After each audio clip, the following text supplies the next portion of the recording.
Good morning, everyone, and welcome to the Falkirk Council Scrutiny Committee, Tuesday, 13th of May. Do we have any apologies? We do, Convener. We've got apologies from Deputy Provost Balfour, Councillor Aitchison and Councillor Ritchie. Thank you. Agenda item 2, declarations of interest. Members should declare any financial and non-financial interest they have in any item of business at this meeting, identifying the relevant agenda item and the nature of the interest. Do we have any declarations of interest? No, thank you. Agenda item 3, minute of the meeting of the Scrutiny Committee held on 25th of March, pages 2 to 9, your agenda papers. Can we agree the minute?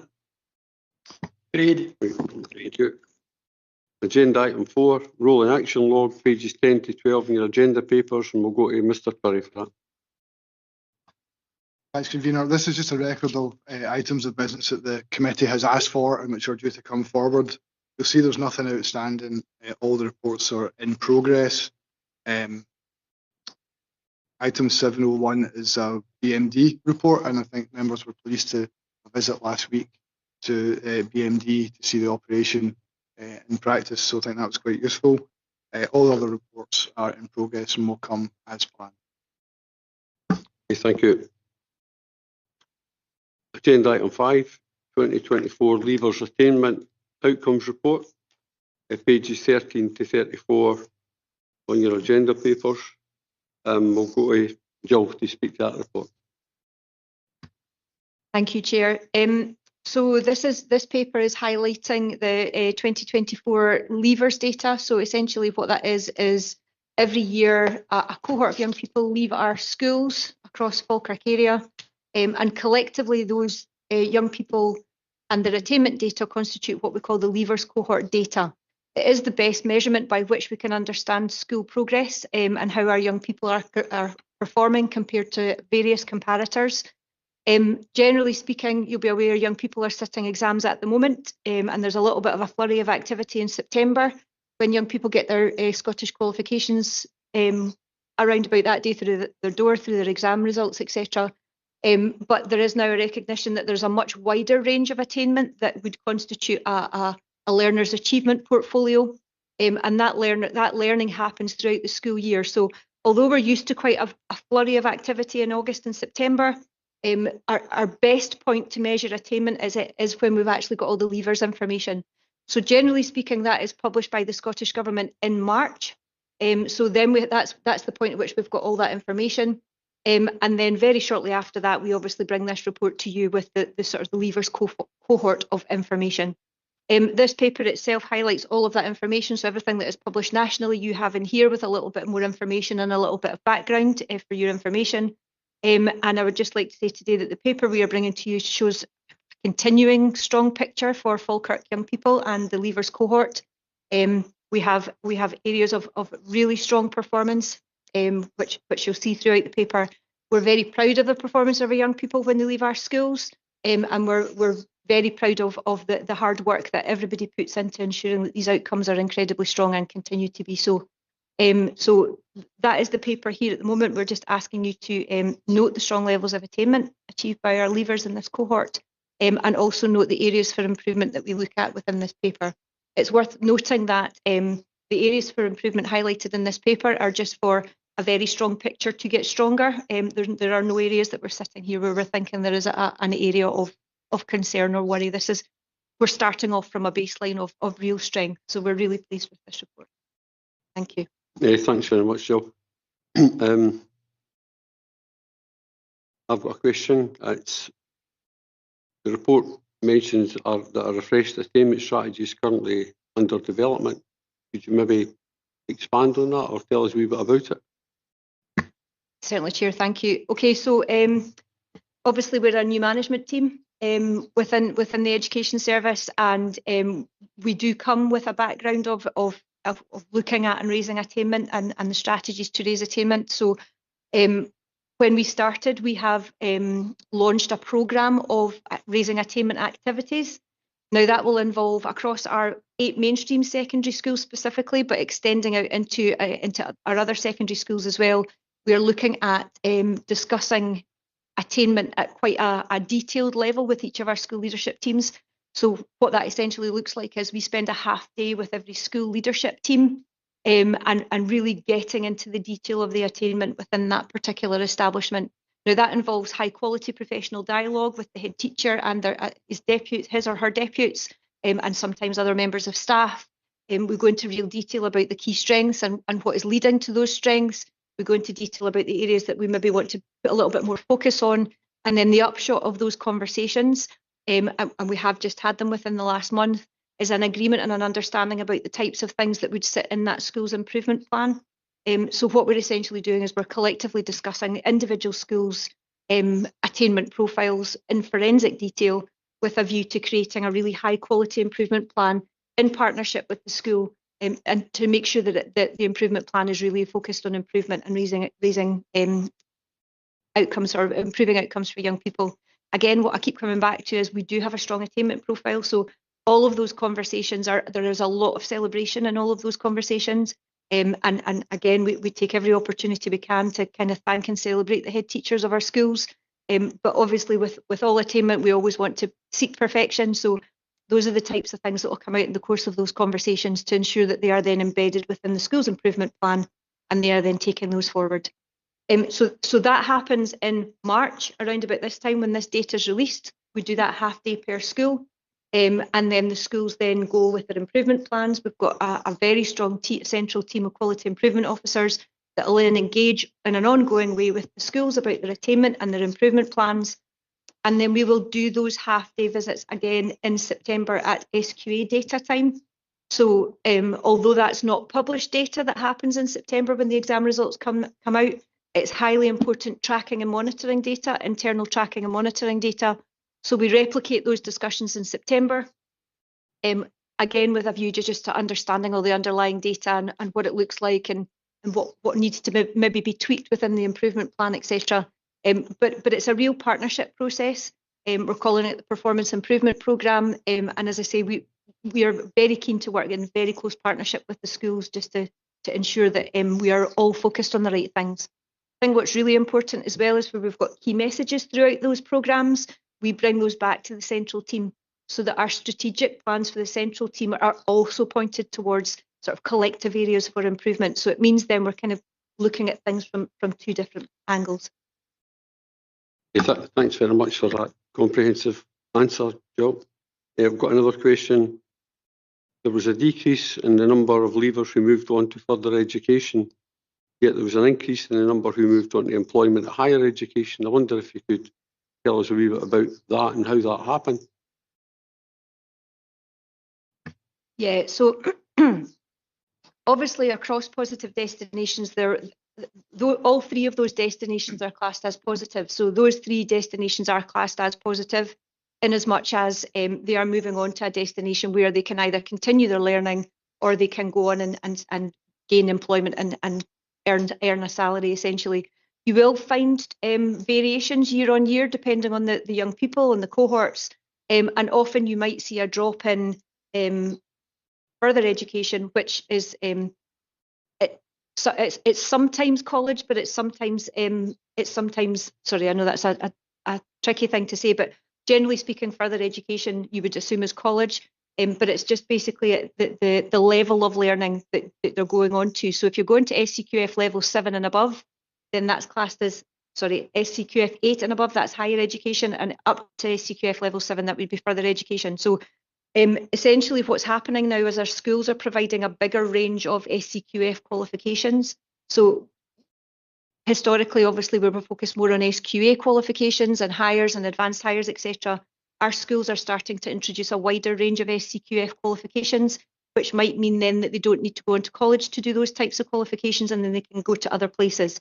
But again, it's not an exact science, and it might be that we've just got a greater number of young people who wish to seek employment or wish to seek higher education. But generally speaking, all three of those are positive. And we would try and understand on a school level if there was a particular issue with a particular qualification. But generally speaking, at an aggregated level across those three, it's a positive picture. Provost, can I just show my ignorance here? Jill, SQ SCQF, SQA, can you just explain the two acronyms and the difference between them, please? Certainly, my apologies. Okay, so SQA is Scottish Qualifications Authority, and Scottish Qualifications Authority is the main awarding body in Scotland, which awards national fives, hires. That's the one I know, yeah. Yeah, that's the one that is more commonly known. SCQF is the Scottish Credit and Qualifications Framework.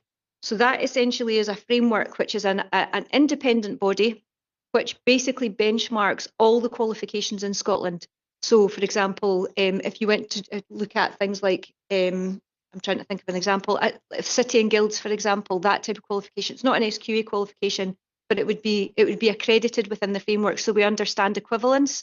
So things like Open University qualifications, that's not an SQA qualification, but it is accredited on the Scottish Credit and Qualifications Framework, and then we understand if we're looking at an SCQF level 7 qualification, that might be an advanced higher, which is the SQA, or it might be a different awarding body's equivalent at SCQF level 7. So we know it's the same difficulty level. So essentially, it's like a benchmarking organisation that allows you to compare like for like. And if we go into the no wrong path agenda, more and more we're trying to look at, yes, SQA is incredibly important, but what else? What else is there in terms of additional qualifications for young people? So it's really important that we use the SCQF to make sure that we're including all these qualifications within the sort of the wider understanding of what's important for our young people. I'm glad I asked that question, Provost. I got a brilliant answer. I'm not too sure if I asked Jill another question. It'll be quite as clear. Thank you. Thanks very much. So we'll now go to Councillor Binney. Thank you, Provost. Just to say, overall, a very positive report. Well done, everybody. However, I note a dip in the data, all leavers average complementary tariff score on page 25. I'm pleased to read the narrative that we're moving forward and there will be increased focus on improving this outcome in the year ahead. However, it's known strong attendance is linked to strong attainment. Can you advise or inform me if any such focus will be spent in this area to support all our young people improving their future lives? Thank you, Jill. Jill. Was it yourself, Gail? Thanks. Thank you. Thank you, Councillor Binney. Thank you, Chair. Yes, so we are going to talk a little bit about some of our attendance work in the next paper, which is the Strategic Equity Fund paper. But generally speaking, we do have a universal focus on attendance and the importance of attendance. One of the areas that we do discuss at the performance improvement programme that I spoke about previously is attendance. So although we spoke about the fact it was leavers data in March and then we were speaking about SQA data in September, we also do talk about attendance exclusions, etc., because we do understand if young people are not attending, then of course they're not attaining because they're not learning. So we do take the attendance story particularly seriously, particularly post-COVID. We do understand that is a really crucial part of us raising attainment and ensuring our young people are achieving at their absolute optimum. So universally, yes, we have a focus on it through the performance improvement programme, and also as well in a targeted way. When we go into the CEF paper, there are particular targeted interventions for young people who are struggling to attend or whose attendance profile is not as strong as we would like it to be. Thank you. Thanks, Jill. Thanks, Councillor Binney. We'll now go to Councillor Robertson. Thank you, Chair. Hi, Jill. Good morning to you. I'd like to echo Councillor Binney's remarks there, and I would just like to congratulate everyone. The report is certainly very positive, and that is good. So can I first of all congratulate everyone involved in making the wonderful achievement possible. Teachers, all the staff, and especially the school pupils, who have all done magnificently well in their achievement and gaining their qualifications. A few questions, Jill, I wonder if you can just answer them for me. The authority has generally performed very well on the measure against comparators. I wonder if you can explain to me the process involved in gaining the figures, the size of the cohort to determine the figures gained, and then is there any differences in performance in individual schools, and how can we deal with that? And if there is, what are you going to do about it? Yeah. I'm really sorry. Could you ask that first question again? I'm sorry, I struggled to pick it up. Apologies. Right. So basically, you want to go through the full thing again? Because I think it's important because it all kind of ties in. So what Okay, I've said is the authority has generally performed very well on the measure against comparators. I wonder if you can explain to me the process involved in gaining the figures and the size of the cohort to determine the figures gained.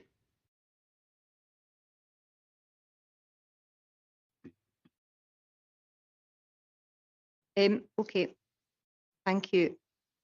So essentially, the figures by which we are compared, the virtual comparator is the way that we compare our data. So the main way by which we compare our data. So in any given year, when we have a cohort of young people, we have, say for example, and I'll use a round number. It's not the exact number in the paper, but if we had 100 young people leaving Falkirk Council schools in 2024, each one of those 100 young people have a unique profile of characteristics that make them unique. So if I was one of those 100 young people leaving Falkirk Council schools in 2024, I am female, I am leaving school by the end of S6, I am not ASN, so I do not have an additional support need, and I live in an SIMD decile 1 postcode. So my gender, my stage, my ASN profile, and my SIMD profile. Those 4 characteristics are the 4 main characteristics statistically which will impact my attainment. So there's been quite a bit of statistical analysis and research done, and those are the 4 main things that will impact any young person's attainment profile. So what the tool does that gathers and collates all this information is it essentially says, right, there's Jill, those are her 4 characteristics. Let's go and find 10 other people in Scotland with exactly those 4 same characteristics and take those 10 people's attainment profiles and average them. They then compare Jill against the average of those 10 others. And what that does is it gives a really good comparison about whether Falkirk Council is adding value to Jill compared to the value that could have been added to Jill had she gone to a different school in a different local authority.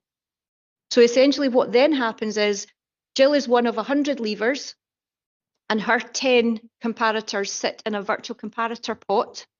There are then 99 other leavers, each of whom have their own 10 virtual comparator pupils, and those 990 pupils sit in a virtual comparator pot. So what you then have is you've got the 100 strong pot from Falkirk Council, and then you've got a 1,000 strong pot that's the virtual comparator pot. And what you then do is you're able to then see like for like characteristic comparison, whether or not Falkirk Council is adding value to those 100 young people compared to the value that could have been added to them had they gone to a different school in a different local authority. And what we see overwhelmingly through our paper is our young people are getting more value added to them in Falkirk Council schools than would have been added to them had they gone to a different school in a different local authority. So that is probably the most important comparator, and it's probably the most it's the most realistic comparator, because with the best will in the world, if you're just comparing against the national average all the time, then all you're doing is comparing against an average. And if you're just comparing against the Regional Improvement Collaborative, which is the Forth Valley Regional Improvement Collaborative, then again, that's just another average. Whereas if you compare against the virtual comparator, what you're actually looking at is like for like with the young people you've got, are you adding enough value? So that is how the virtual comparator is made up, and that's how we compare ourselves. And that would be the go-to comparator out of all the ones we've published here, that we would say that is the one that tells us best about whether we're adding value or not. Okay, does that answer the first part of that? That's the first part, yes. Another part was if using the information gained, if there are differences noted in other schools, how do we deal with that? Okay, thank you. Yes, good question. So what you're looking at here is a local authority aggregated picture for all of our schools. This contains the data for the 8 mainstream secondary schools.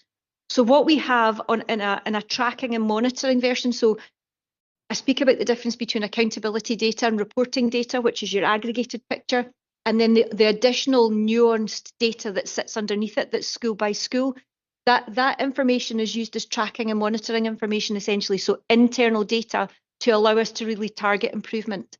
So within the tool that we got this information from the high level aggregated data, the tool also allows schools to go in individually to look at their own data, to understand their own picture. So if I refer back to those 100 young people leaving Falkirk and the 1,000 virtual comparator pupils, schools also have a version of that for themselves. So if a school have 50 young people leaving their school, they will have a virtual comparator pot of 10 times that by which they are compared. And that is, again, a direct comparison based on characteristics. So what that allows us to do is it allows us to go into the sort of the real detail and the forensic understanding about how an individual school is performing, where they're adding value compared to the young people, sorry, for their young people in their school compared to what could have been added had they gone to a different school in a different local authority. So that forms the basis of the really forensic conversations that happen at the performance improvement meetings. I think we've created a really good, safe, reflective, trusting space where we're able to really explore improvement and really focus on really taking that step and taking things forward. Again, though, those conversations are always incredibly positive. Each of our schools perform incredibly well. They've all got areas where we would like to be celebrating, etc. So, but as with every average, there's always areas where you'd like to bring up and bring up and bring up. But it's just in the pursuit of excellence. So those are the individual conversations that we have at school level in both March and September. Thank you. Absolutely. Thank you, Jill. Very comprehensive answer. Thank you very much. Thanks, Jill. Thanks, Councillor Robertson. Councillor Robertson, yes. And we'll now go to Councillor Forrest. Thanks, Jill. I welcome this. I really do. It's very, very positive. I think it's fantastic with a huge amount of data. So much so that my head was spinning with it. So thank you. Most of my questions you've already answered would round about the virtual comparator. I was going to ask Councillor Robertson's asked a good number of them already, but how exacting is the virtual comparator? Because further down it states that for several outcomes, Falkirk Council outperformed the virtual comparator by a significant margin, more than it has done over the past 5 years. Is there a reason for this?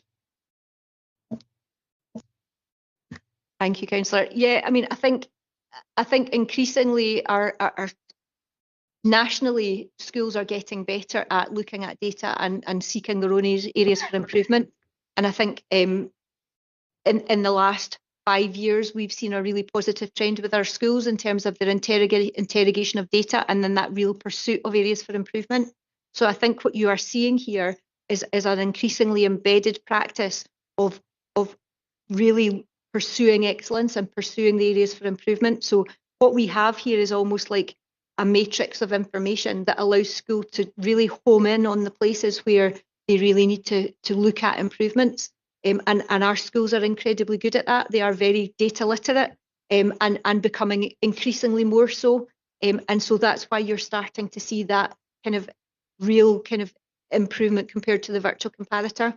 I say again, I mean, obviously we don't want to make sweeping comparisons out with the scope of Falkirk Council, but it is an incredibly strong attainment profile. We have a comprehensive catchment in Falkirk, which essentially means we have a wide range of socioeconomic areas within the council, and for that profile, this is an incredibly strong attainment profile, and one we're very, very proud of. And the head teachers, that is in thanks in most to the head teachers in the schools and the staff that work within the schools, in terms of that pursuit, pupil by pupil, for excellence at every turn. So we are pleased to see that improvement. We are hoping it will continue as we continue with that work. But yeah, I would attribute it to the hard work of the staff, but also the increased focus on use of data. Thank you. Thank you very much. Thank you. John Reid's going to come in now. Thank you, Provost and Councillor Forrest. Just to add to what Jill said, the reason an authority overall in their data improves and you outperform virtual comparators because individual school. So the authority has targets, and we support schools in trying to meet their individual targets. So schools have individual targets. What happens in a school is that they then have discussions with the principal teachers and individual departments. When they get better, that's as a result of individual class teachers working really hard with the young people in their classrooms. So it's a knock-on effect. Teacher improves, department improves, individual school improves, authority improves. And what our role is in the central team is to make sure all of that is supported with the right CPD, with the right tools, such as the digital tools they need, with the Strategic Equity Fund, with a focus on learning and teaching, with conversations around the type of curriculum we're offering. So it's not just SQA stuff, it's all the stuff that's in SCQF. And then making sure that we target individuals and families that require additional support to achieve their very best. So it's a whole system approach, and that's the reason we're seeing year-on-year improvements. And Pina, could I ask just one further thing? Sorry, John. The report demonstrates that there's significant improvements have been made over several, that's the word thing, several attainment outcomes. What ones are these that have had a significant improvement? What ones haven't been? Is there something that we can learn from that? Thank you, Councillor. Yes, so this year in particular, we're very proud of our positive destinations figure. So that's probably a standout in as much as it is something that we have been focusing on and we are very proud of. Our positive destinations data is obviously the percentage of young people that go on to a positive destination post-school. It reached 96.25% this year, which is the highest we've got in 5 years. Possibly longer than that, but obviously within the data set we've got at the moment, it's the highest in 5 years. Literacy and numeracy data, we are particularly strong in terms of our literacy and numeracy data compared to other schools and other local authorities, and that's from performance across from SCQF level 3 to all the way to SCQF level 6. So SCQF level 6 is higher equivalent and SCQF level 3 is national 3 level equivalent. But those figures are also incredibly strong across the entire profile in terms of the authority. I think in terms of our tariff scores, we have particular strengths in our total tariff scores. So what we see in Falkirk is we've got schools who are very, very focused on the no wrong path agenda and wider qualifications out with the SQA portfolio. I think we are increasingly recognising that there is a need to look outside, continue to focus on the core for SQA, because yes, they are absolutely important currency for some young people, but for the wider cohort, there is obviously a need to look wider for wider qualification opportunities.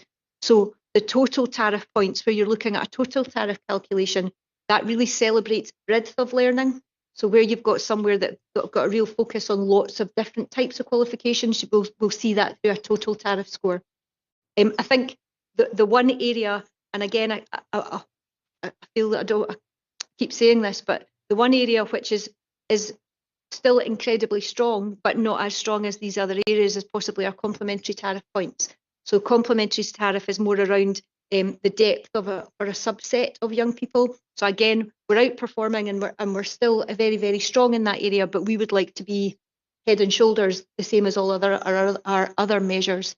So that is one of the areas that we're focusing on this year and moving forward. A great answer. Thank you very much.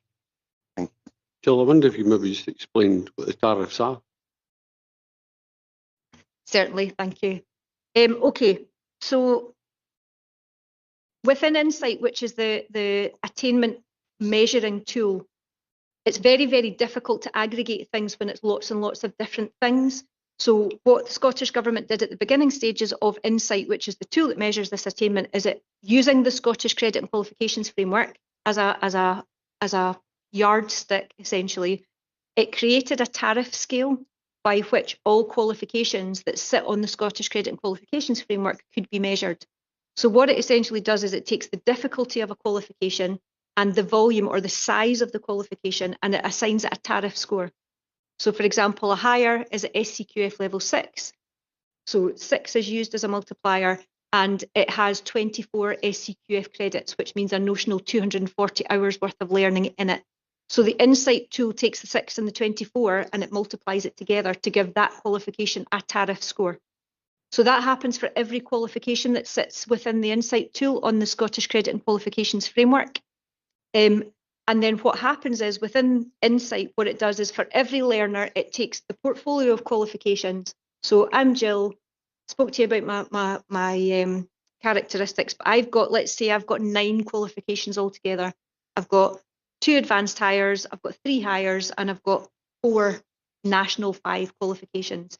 Insight takes those 9 things, gives each one a number, and then gives me a total for those 9 things. So I then have a total tariff score. That is the total tariff score. When I spoke about a breadth of learning, if I'm adding more qualifications in, that makes my total tariff score go up. So that's then aggregated, and you can see a total tariff score per cohort within a school or per a local authority. The complementary tariff score, by comparison, essentially takes the best 5 things that I got and just gives the tariff points for those best 5 things. So the complementary tariff score doesn't recognise the breadth of learning in the same way, because all the extra things, if it's not one of my best 5, won't count anyway. So when you're looking at a complementary tariff score graph, you're essentially looking how good is the best 5, so how deep are the best 5. So that's how the tariff score works within Insight, but it doesn't escape anywhere outside of Insight. It's an analytical tool used to understand the attainment within this tool that we measure attainment with. It's not like I leave with a certificate with a tariff score on it. That's not how the tariff works. It's purely for calculation methodologies within the tool, just to allow us to understand and benchmark and improve attainment. It's worth pointing out that this method of measuring attainment is not about individual pupils. Although it uses individual pupil data to understand trends, patterns, it is purely to allow us to understand performance and understand improvement. When you're talking about the pupil by pupil performance, that obviously has to be done at a school level, through tracking and monitoring, through UCAS, through these types of things to ensure that the young person is being supported to their best positive destination. So they're quite different, but obviously the tariff score is important for the use of Insight for us to understand that aggregated information. Thank you. Thanks very much for that. We'll go to Councillor Aiken now. Morning, guys. Just while we're talking about the complementary tariff scores, the gap between Falkirk Council and the virtual comparator, it is persisting and it's widening. You did say that there was increased focus this year on improving that. What are the plans to improve it? Thank you. Thank you, Councillor. So one of the things that we are looking at is around pace and challenge of learning and teaching in the broad general education. So broad general education is 1st to 3rd year pupils, and what we know is that we need to really focus on transferable skills, higher order thinking skills, opportunities for pace and challenge within the broad general education, so that young people have a really solid foundation to progress into their national qualifications phase, which is the senior phase. So what we are doing now, I think there has been a big focus because of the change in qualifications and the new types of qualifications. Schools have really been focusing on making sure that we've got all the right qualifications in the senior phase, we've got ideal opportunities for young people in the senior phase, and that is correct. And I think we've done an exceptionally good job of that. And we're now at a point where we're saying, right, well, now how do we ensure that our young people are as well prepared as possible to access that? So one of the main ways we do that is through that kind of depth of learning in the broad general education, and making sure that we've got opportunities for young people to really extend their learning as far as possible and their problem solving skills as far as possible in the broad general education. So one of the main things we're doing we have senior leader networks within the authority now. So we've introduced networks where we bring the 8 schools together and our ASN schools, so we bring our mainstream and ASN schools leadership teams together to our secondary networks, and we really focus on what that looks like. So how do we provide that pace and challenge to allow young people to progress into sort of deeper learning in a national 5 higher, advanced higher levels? So what we find is that the key messages from these papers and this attainment story feeds into all of the work that we are doing both at local authority and school level. And again, what you'll find is school by school as well. Some of our schools are adding value in this area, and some of our schools are still working on this as an area for improvement. And what we do is we try and say, well, we try and learn from the schools who are adding value in these areas, and then they share in practice, and we work together to try and kind of understand how we might make changes elsewhere. But again, I think when we're looking at these differences with the complementary tariff scores, they're actually the comparison between the local authority and the virtual comparator isn't what we call significant. So although there is a gap, and that is an area that we are focusing on, it's not classed as a significant gap, which means they do statistical significance testing on this to make sure that it's absolutely true to a fault, essentially. And what we're saying is at the moment is, although it looks like this in the graphs, and it does show that there is a bit of work to do, it's not what they call significant. So it's not something that it's not something that would be raised as an issue because there is no significance there. But again, we strive to be as much above the virtual comparator across every measure as we can. So we are looking at working in that area. Yeah, and maybe just add to that if that's okay. I mean, I think just to clarify, the page that you're maybe referring to in the report is page 25. Is that right? Yeah. And although there's a 20-point difference compared to 2020, there's a 58-point difference, and it has varied slightly from 23 to 24. But as Jill's explained, it's not statistically significant. I think need to bear in mind as well, it's 20 tariff points, which is a tiny amount. I think that would be equivalent to half a national 4 or something. So it's not even the equivalent of a whole award that those pupils have got compared to us. And it could be the difference between somebody getting a B in one of the exams they sit compared to an A in one of the exams they sit. So that's where the work of the school and the principal teachers and the teachers come in to really try and push as many pupils as possible up to the highest levels of attainment in individual subjects. And that's the stuff that schools scrutinise, and we are aware of, and we support schools with that. But that's the average complementary tariff score. What and there's lots of debates and discussions you can have. What one's more important? Is it average or is it total?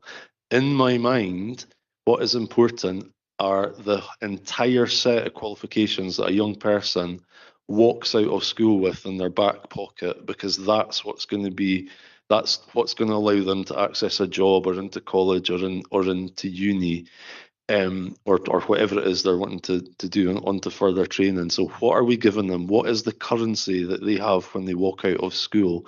And in my mind, that's the total tariff score that does that, because it's the breadth of learning they're doing, and that is what I think contributes to stronger positive destinations. The average complementary is more about very precise and very forensic analysis of individual subjects and individual grades, and schools are working on that. That will be front and centre of their work as they're analysing their results. Great, that's brilliant. Thanks very much. And just overall, it's a fantastic report. Well done. Councillor Robertson. Thank you, Chair. I'm just wondering, John, that this one's maybe for you. There seems to be some evidence of persistent non-attendance. How can we encourage better attendance, and what impact would it be if we don't address this? And I'm just wondering, is there evidence available from other authorities, maybe interventions that they have made to improve attendance levels, and have we engaged with or consulted parents and pupils to help identify areas that we can improve upon?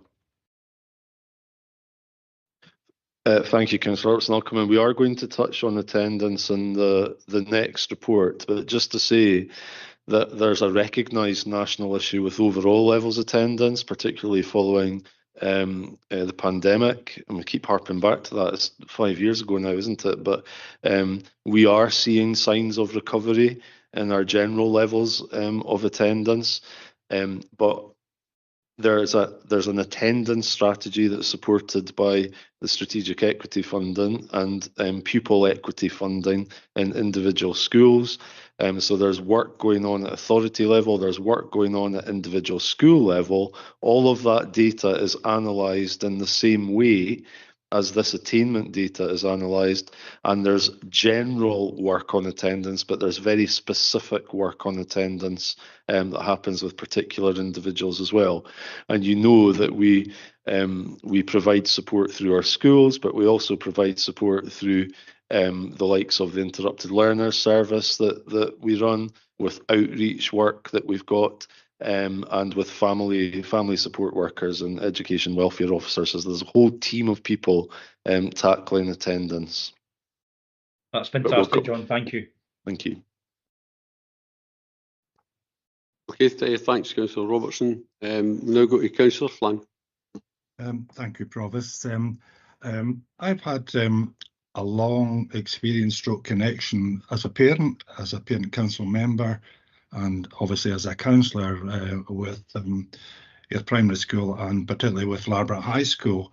And what really impresses me, and it comes out in these reports, is quite a number of things. It's the real positivity that comes across, the real enthusiasm and the real drive to not just look after the top performers, but to look after every child and help them in every way, and every family as well. And that comes across time after time. And speaking about Larbert High, it's through the senior leadership team, past and present, and the teamwork that they do. And it's obvious from the report and the comments today and Jill's enthusiasm about statistics that this has been continued to the senior leadership team across the authority. And the question I'd like to ask actually is looking at, and it leads on from that, because positive destinations is a key and most important thing for every child to make sure that they go on to a positive career. You've got excellent results. I just wondered, the majority of the destinations you will know before the child leaves either S4 or S6 to go on to whatever. I just wonder what actions you take to follow up with that. And there will be a tiny percentage of children or pupils, I should say, where you're still trying to find out where they've gone to, which would actually add to your figures. I just wonder if you could comment on that, please. I'll maybe comment on that first of all. Thank you, Councillor Flynn. And it's absolutely true that we're looking after all learners in Falkirk. I mean, young people only get one chance at going through school, and it's our responsibility to make sure that they leave with the very best and into the highest quality destination that they possibly can. And when you look at the data for our lowest attaining 20% young people on page 26, it's almost our young people who are within that grouping almost attain double what they do compared against the virtual comparator, and that's a terrific endorsement of the curriculum and the support that individual class teachers and individual schools are providing. We work moving into a positive destination doesn't just happen when you're ready to leave school. Through the Developing the Young Workforce programme that's prevalent through our primary schools and in our BGE within secondary schools, there's a lot of work going on with cohorts, with year groups, with different groups of pupils, with individual pupils, about planning for what their destination is. And in some cases, it's about exposing young people to things that they might never have thought possible and taking them to places where they might not thought of going. So those programs are prevalent in all of our schools, and really being ambitious and aspirational for each and every young person. We're just about to form a strategic advisory board in partnership with Forth Valley College, and the reason behind that is to make sure that we can increase the number of young people that are moving into further education, because we know that if you start learning at SCQF level 7 and above when you leave school, that has got a significant impact on your lifetime earnings. And if those are people that are staying within the the Falkirk area. That's about the economic prosperity of the Falkirk area. So it's a big deal. We need to take account of all the stuff that's going on with the Freeport, with the growth deal, and make sure that we're right in there and we're tapping into that so that our young people are being equipped with the right skills to move into those high quality destinations. But there will always be a number of people, for whatever reason, are unable to move into a positive destination. It could be health-related issues, for instance. The important thing is that the story of each of those individuals is known by every school, and it doesn't, when they leave school, the support doesn't just stop. Schools will continue to provide whatever support is required to try and transition that young person into a positive destination. Might not be in time for the capture date, but that's not the way we operate. We'll continue to try and provide the support, and also utilising the experience of our other partners, such as Skills Development Scotland and colleagues, for instance, in the Employment Training Unit. So there'll never be a point where anybody's just written off and forgotten just because they haven't met a positive destination when they're ready to leave school. So it's constantly checking, and that's down to the structure and the investment we've made through our PEF and CEF programmes, but also in the pupil support structures that exist within our secondary schools. Thank you, John. Thank you for that extra detail, which is really enlightening. And the extra work that's gone into it. Thank you very much, and thank you, Provost. Thanks very much, Councillor Flynn. Any other questions? Councillor Aiken? Page 30. The Falkirk Council has a smaller percentage of pupils who are unemployed and not seeking work, and unemployed and seeking work compared to the virtual comparator. But it's highlighted in red. I would have thought that would have been a positive thing. Maybe I just don't understand it, but could you explain it?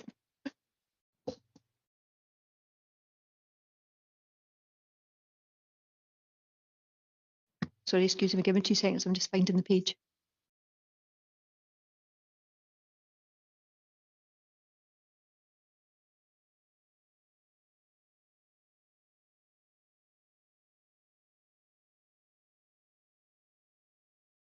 Yeah, so you are correct. And in actual fact, what has happened there, I suspect, is when we've edited it, it's been a conditional formatting whereby if it's different, the difference between the council and the virtual comparator is one way, we made it green and red the other. But in actual fact, we want those ones to be lower than the virtual comparator. So they're just highlighted incorrectly. So I apologise for that. I didn't notice it till just now. Apologies. They should be green.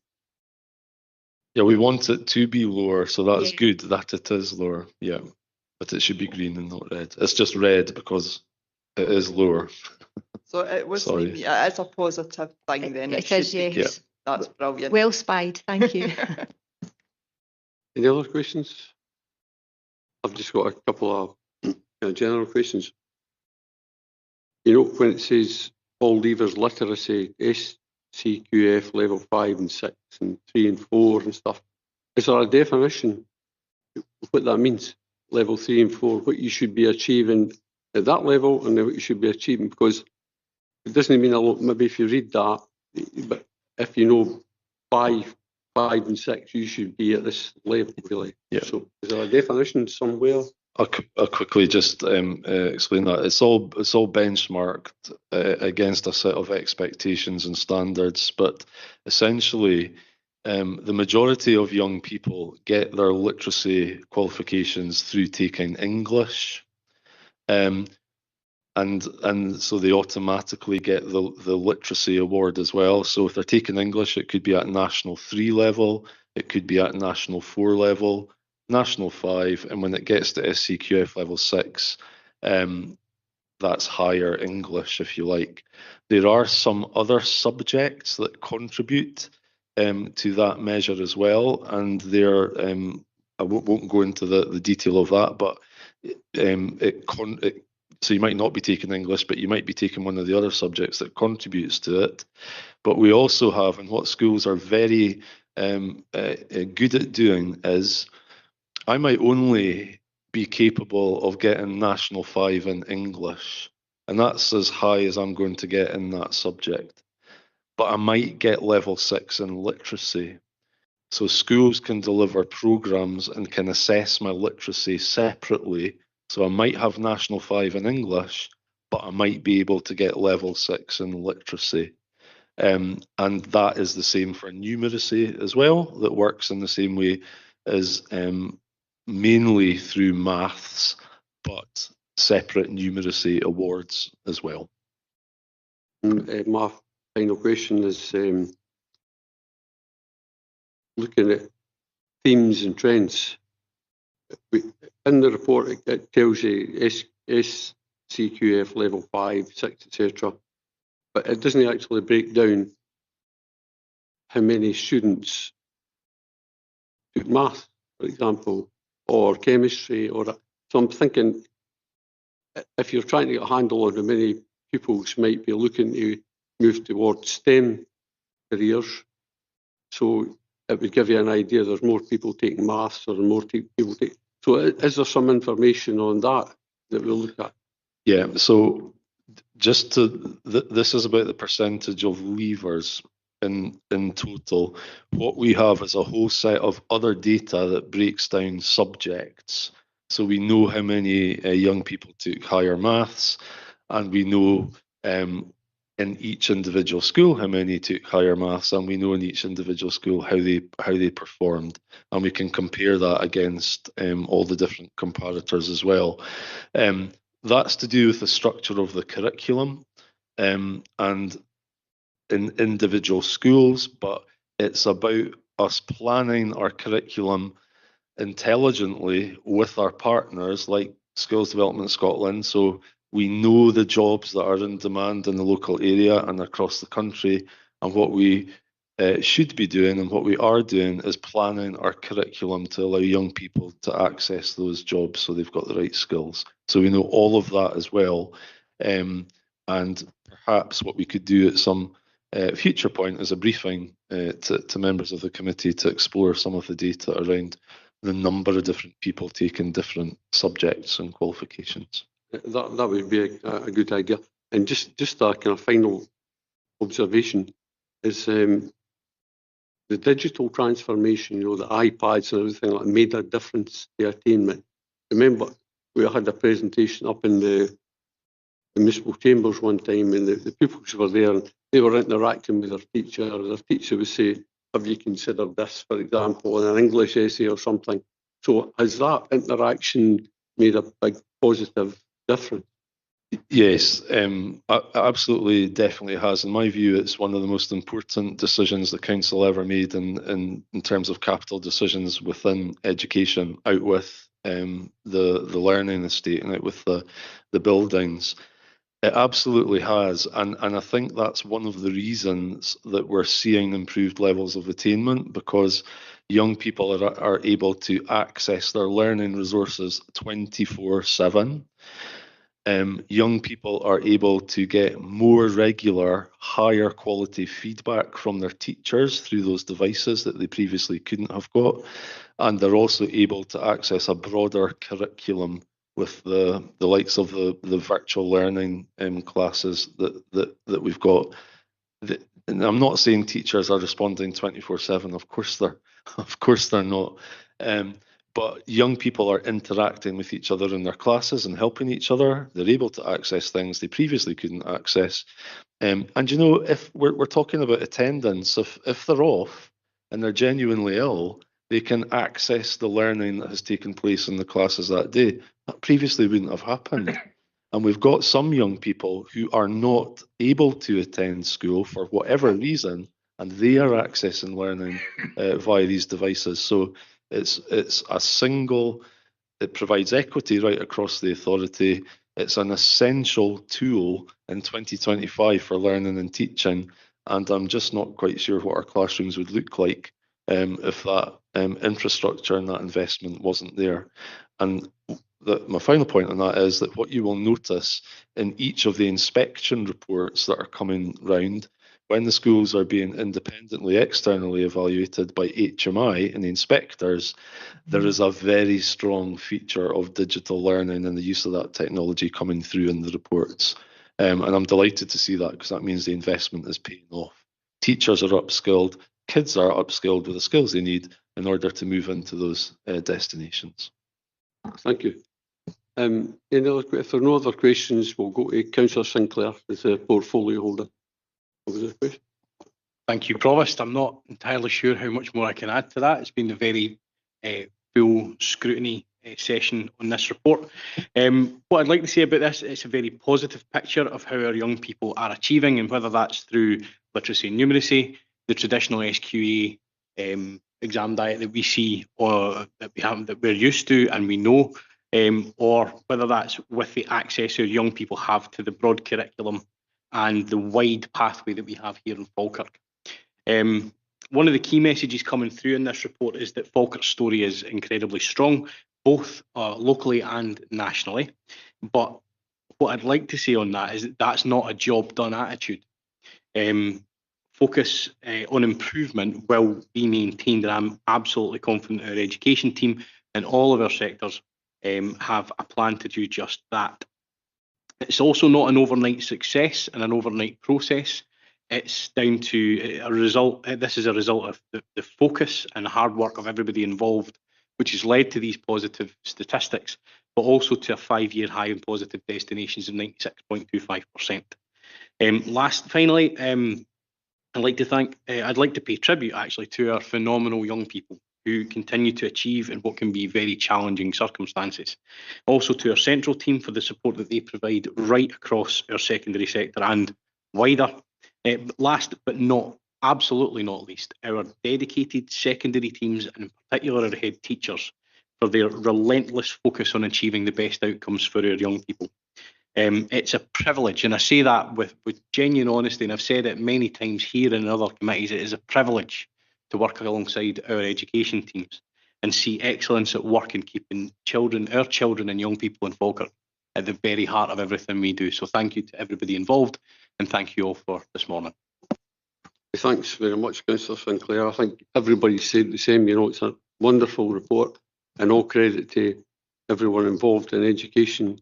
That continuous improvement, dedication to improve the lives of our pupils is phenomenal. And every teacher you speak to, you can feel their commitment and dedication, and their passion to want to teach our pupils and to get the best outcome for it, because education does change lives. It's opportunity for people to, irrespective of what their home life might be like, to transform their life. And I don't think I've came across a teacher yet who doesn't want to be there. They're dedicated, just so dedicated and passionate. It's just, and if you think of the extracurricular activities that go on as well in all the schools, there's so much goes on. So just big thanks for everybody here, to everybody at education. Well done, and let's keep it going.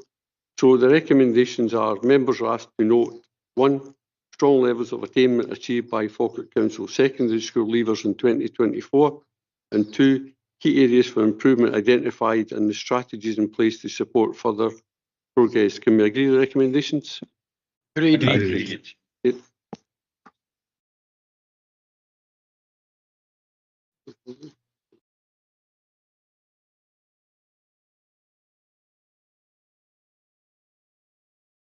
Okay, just to ask members of the committee, do they want any follow-up briefings?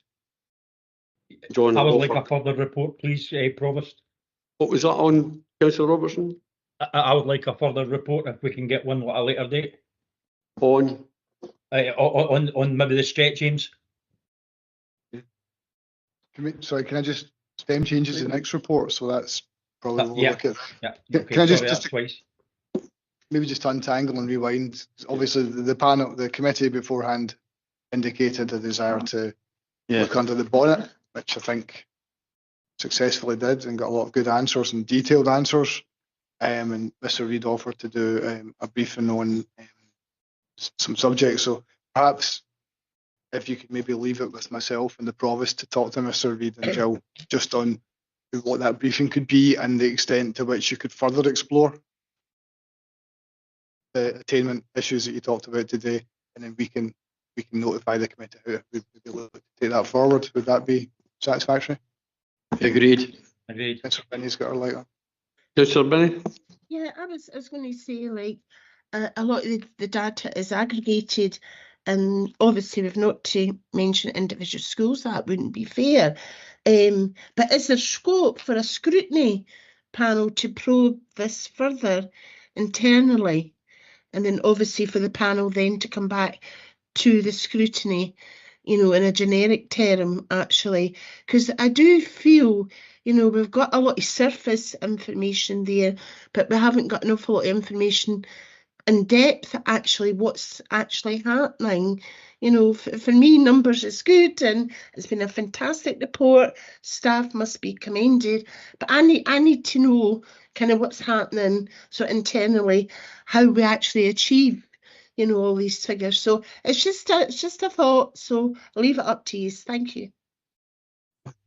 Thanks. Probably just to say at this point, it wouldn't be appropriate to look at the scrutiny panel. I think the best way is to just, as members have indicated, they're happy to do so, is just to allow us to speak to Mr. Reid and see the best way to allow you to probe further. I think if members went back and looked at this recording, they'd find there was an awful lot of detail that you probably need to just kind of get their head round and understand, and then we can have a follow-up session or whatever we think's the best way, so we can do exactly as you say, but not through a scrutiny panel just now. Okay, right. Thank you.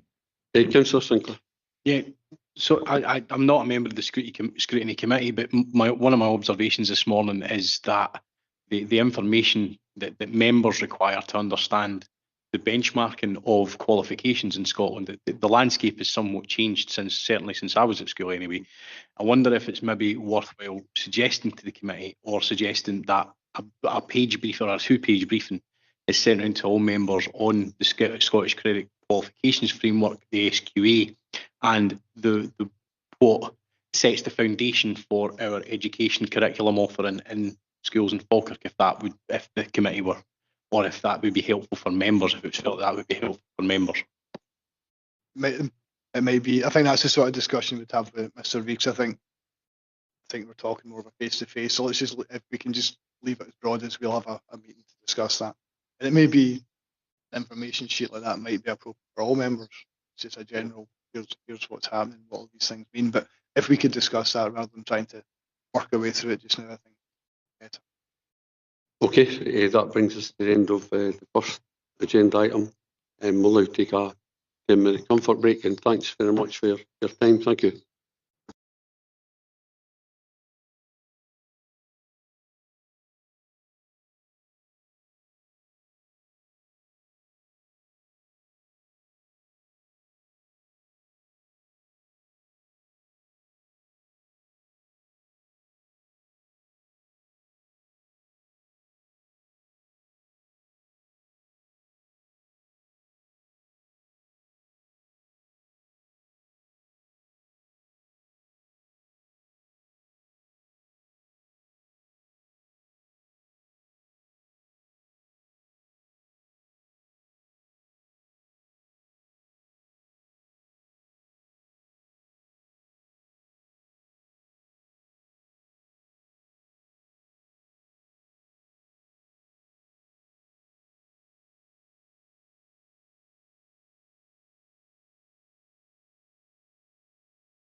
Okay.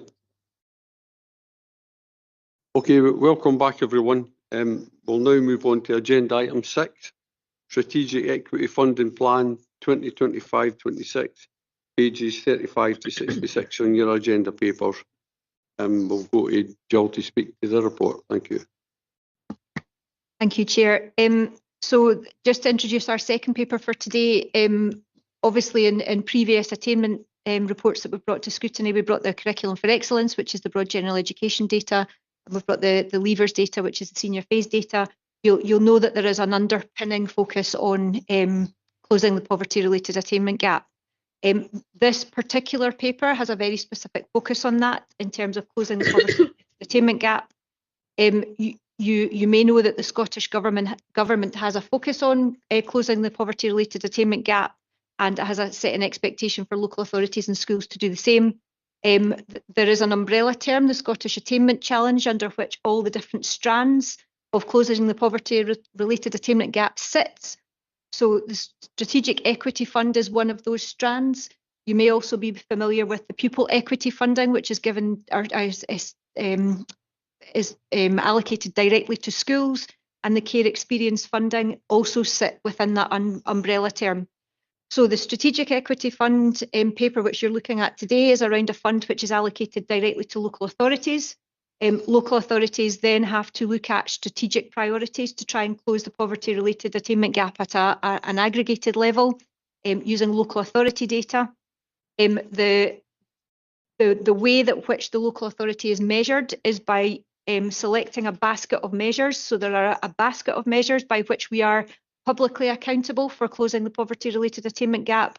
And for each of those measures, we are expected to set what are called stretch aims. So those stretch aims essentially are very aspirational targets. They are targets which we should be reaching and no more if possible, because if we are overtaking those targets, there's an expectation we then just raise it. We raise the bar again in the pursuit of just continually closing that gap. But this paper outlines our progress with those measures and how we are performing towards achieving those stretch aims.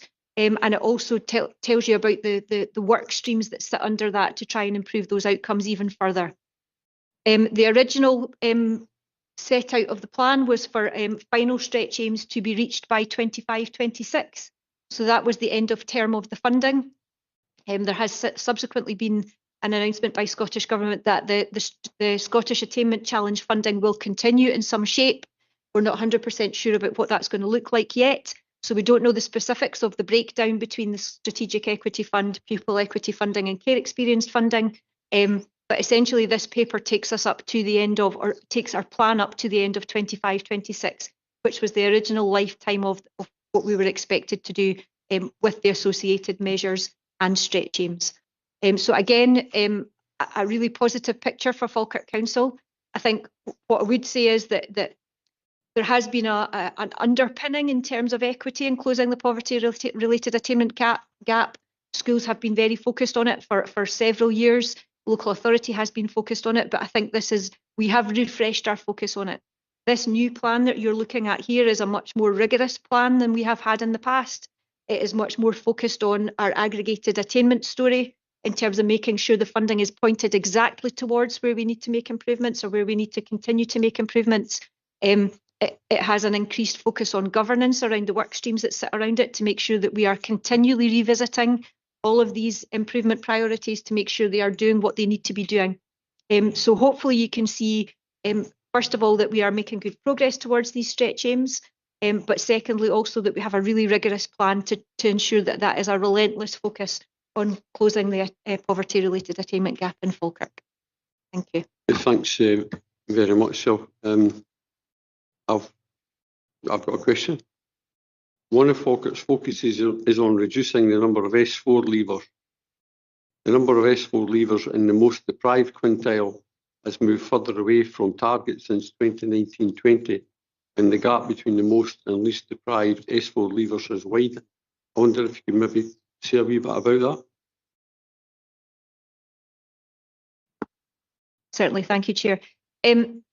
So what I would say is that, yes, I think it's a difficult conversation around fourth year leavers because sometimes there is an argument that it is the right thing for a young person to do to leave school. I think if young people have alternative pathways that are more suitable for them, i.e. they feel that they can get better qualifications in college, or there's a vocational qualification they might want to do that school can't do, or they are going to employment, then there is the argument that sometimes school is not the best place for that young person, and that is absolutely appropriate. I think what we are seeing, though, is that we are seeing sometimes that it might be that young people might opt to leave school because they might not have the opportunities in school that we might actually be able to provide them with. And I think we noticed that trend to which you refer, and I think that with this renewed rigour on data and us looking at our improvement plan towards addressing these areas, I think that is something that we would agree it is something that's probably not gone in the right direction, and is something that we are now really working on and focusing on with schools.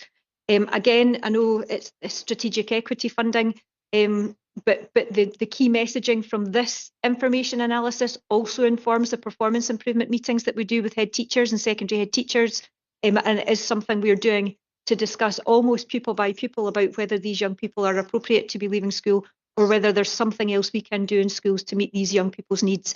Again, I think schools already have this on their radar, and we obviously have done this analysis of information to identify it as an area for improvement. And I think that what we are now doing is we're putting in place interventions to try and see if basically to try and improve that as an outcome, with a view to ensuring that we've got a wider range of opportunities for young people in the senior phase, out with the sort of the core scope of SQA. What I would say is, though, that there's a number of areas that we're looking at that will improve outcomes for that cohort. We spoke previously about the Scottish Credit Qualifications Framework, partnership with college in terms of doing qualifications like HNCs while they're still in school. All of these things will contribute to hopefully a decrease in the number of young people who want to leave school at the end of S4. We know that our schools are exceptionally strong at adding value to our young people the longer they stay in school. And I suppose the recognition of that is we need to try and keep our young people in for as long as possible to give them as much currency as we possibly can. Thank you. I think it's a good idea being able to do an HNC when you're still in the school. You know, has that been going on for some time that you could do that, or is that a fairly new initiative? So it's things that we're looking into at the moment in terms Right. of the possibilities. I think we have a newly invigorated developing the young workforce team in the centre. So we have looked at additionality within the central team to try and support these types of pathways. We've spent a long time at understanding all the additional things we can do with partners so that our young people can stay enrolled within our schools, so that they've got the support mechanisms and the opportunities for pastoral support, etc., within their school environment where they feel safest, but also offering these partnership opportunities within the core of their senior phase. So I think we are trying to open the door in as many of these opportunities as possible. Another example of that would be our foundation apprenticeships, trying to look at foundation apprenticeships and how they can sit at the core, but meanwhile making sure that we've got that kind of core pastoral element and core support element these young people really benefit from by staying in school with. So I think that there are a whole range of these other opportunities that we're exploring at the moment, and as I say, with renewed focus at the central team on that sort of the developing the young workforce, so the alternative pathways provision within the centre. I would look to see more and more of these opportunities. I would hope to see more of these opportunities available for schools as we move forward. Fantastic. We'll go to Councillor Robertson. Thank you, Chair. Jill, as regarding the core stretch aims, I wonder if you can answer the question. What's the current position on the core stretch aims, and how do we address any issues around, let's say, performance against targets, and how do you plan to meet these targets? Thank you, Councillor. I think generally speaking, again, we have a strong picture towards our stretch aims, but by their nature, as we get better at them, I think we're just going to move the goalposts so that we're pushing and pushing and pushing. So it's a difficult discussion around whether or not it's actually a target per se, because ordinarily you would want a target that you would meet and then that would be achieved, whereas what we're saying is we want a constant pursuit of it getting better and better. So we set stretch aims which are notionally kind of achievable but with a lot of work, and if we do achieve them we move them on. But generally speaking, we are progressing well with stretch aims. I would expect to see them continue to improve given the renewed focus we have at centre on the sort of the equity agenda more generally. I think aside to the school programme, so we obviously do significant support and challenge with schools and discussions with schools around the performance improvement meetings. But in addition to that, Gail Martin-Brown on my right leads a team which are specifically focused around the governance and raising attainment around these stretch aims. So I'm sure we'll go into it in the fullness of this conversation, but we have several work streams specifically focused towards improving outcomes towards these stretch aims, and these sit within lead officers within the central team. And Gail will then work with those lead officers to sit and actually look at how these stretch aims are improving as these work streams continue. So in terms of how we're making sure that we're achieving these stretch aims, there is a renewed focus on governance. We do understand the importance of governance and the constant push. If we are to continue towards excellence, we need that constant push. We just need to keep it's on our agenda constantly, and we just need to keep pushing the boundaries to continue to close these gaps. But again, I suppose it's around what's happening in a school level. So this is underpinning the conversations that are happening at a school level on a day-to-day basis.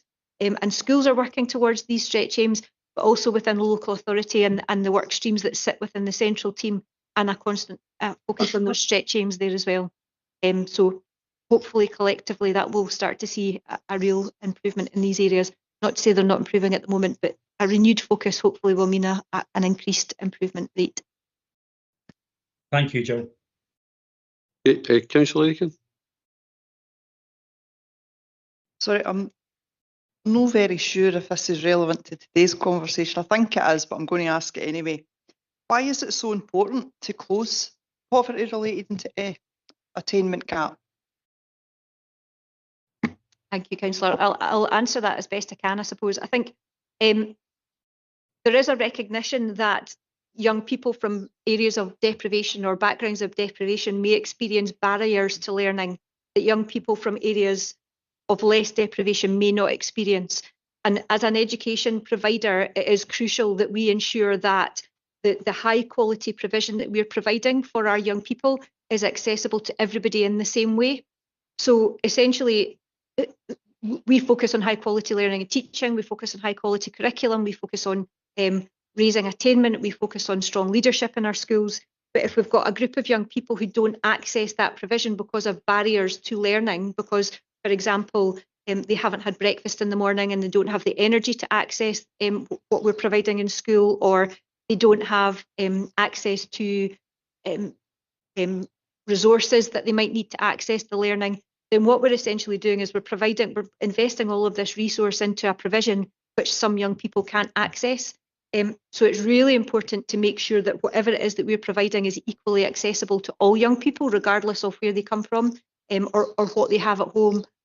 So I suppose it's that relentless focus on, yes, this is the provision, but how do we make sure there is equitable access to that? Now, schools are very familiar with that on a day-to-day basis. Schools have been receiving PEF funding for a significant number of years now, and that is obviously a focus. So are you doing something in school? Does it cost something that some young people can't afford to do? How can we use PEF funding to make sure they can access it in the same way? And equally, CEF will do the same thing. It will look at improving outcomes and additional work streams, etc., that mean that the core provision that we are providing and focusing on is equally accessible, regardless of where young people come from. Thank you. And maybe just add to that, Provost, if it's okay. Ultimately, it's about lifetime earnings and the impact that has on the individual's life, their family's life, and how that contributes to the wider prosperity of the area in which they're living. And there's a bit of research out there that shows if you give young people as many qualifications at as high a level as possible, then it's kind of all correlated to how much more they will earn over their lifetime. And that's all obviously tied into health and other aspects of society as well. So that's the reason. It's a real moral drive to do it. and to lift young people out of the situation that they're in and to try and offer them something better for their life. Thank Thanks for that. I just think it was kind of important for maybe people watching at home or who's going to watch this later on that they understand why it's so important that that attainment gap is lowered. It kind of leads me on to my next question as well. Obviously, education is key in reducing the poverty-related attainment gap. But is there any other initiatives that we offer that give these kids life skills, as you were saying, to lift out poverty, like practical skills and budgeting and that sort of thing, food prep, planning, that kind of thing? Yeah, we work in partnership with other services and through teams such as Fairer Falkirk and the Child Poverty Action Group that takes place in Falkirk. Through that, and in particular through direct work within the schools, that's where we've managed to work to get support for budgeting for families. So the debt advisors will go in directly into schools and work. There's quite a few programmes that are across not just secondary but in primary. And we'll work in partnership with NHS Forth Valley, for example, to look at where education and health inequalities are similar and how we can start to reduce those. And we have brought in through partnerships quite good teams to do wraparound support for families, in particular for budget support and further welfare support that takes place as well. So all our schools are now in contact with those teams, and we've been very good at making sure that partnership is in place so that they can work directly with their families because they know them best to see which agencies and services can give that support. That's brilliant, thanks very much. Up until I started doing this, I had no idea the work that goes into the schools and dealing with these kids that come from poverty, and I think it's absolutely fantastic what you are doing. Keep it up, it's amazing. Thank you. Councillor Forrest. Thanks. I'd just like to add on to that a little bit before I ask my question, if it's okay. I left school before I was 15. I qualified as a chef. By the time I was 16. Still a lot to learn, but by that age, I wasn't really into education too much until I saw a documentary with Jimmy Reid, the union guy who led the Upper Clyde workers, and he was standing in front of 4 blocks of flats in Glasgow, and he was telling the story about why it was so important for education.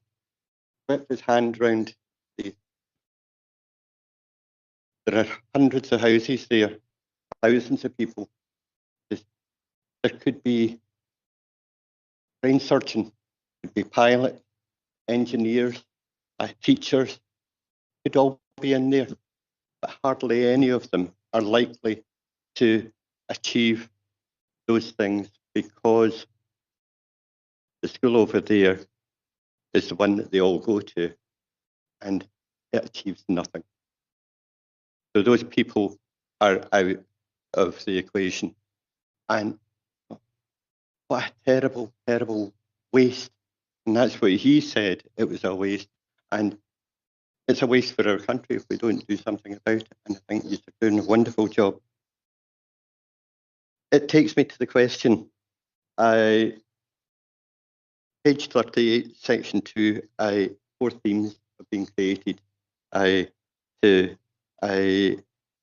improve outcomes for people living in poverty. Could you expand a little bit on that one? Thanks. Sorry, could you repeat which page you're referring to? Sorry.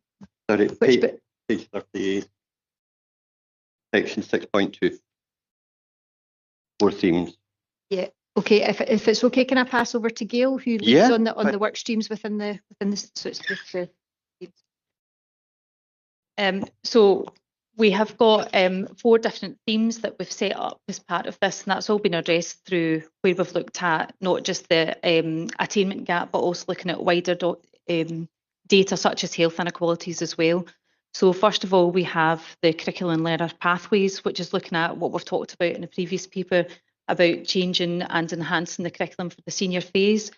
We've also have a programme in there which is looking at a transition teacher between primary and secondary, and that's within the Falkirk cluster. That's our cluster, as we all know, that is the highest element of deprivation. So that's looking at how we can change and early intervention that can take place, of really learning from what's happening in the broad general curriculum and targeting some schools, pupils that need that support at a much earlier level in order to gain higher qualifications.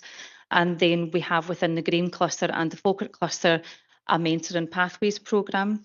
And that's working with organisations such as MCR Pathways, which works with young people that are living both in poverty and those that are from a care experience background, of working with the likes of the people that you've talked about just now. So those that can inspire them, those that are coming from backgrounds of different agencies of work as well, that can mentor those young people. So there's a collection there within the first theme of how we're looking to change the curriculum and support and being much more targeted in that approach that we're looking at.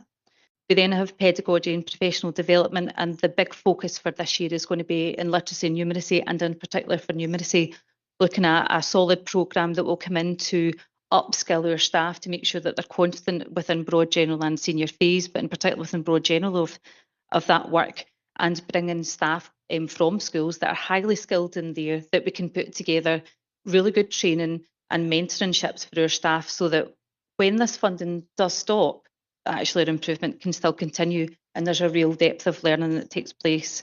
Our third part is learner engagement. That's some of what we've talked about earlier. That's a real focus on attendance. When we've spoken to schools over the years, we've looked at 3 tiers of attendance. Your 85 to 100% is quick changes that can take place in order to turn attendance around. Schools are more than equipped to take that forward. Where we focused on is under 85%.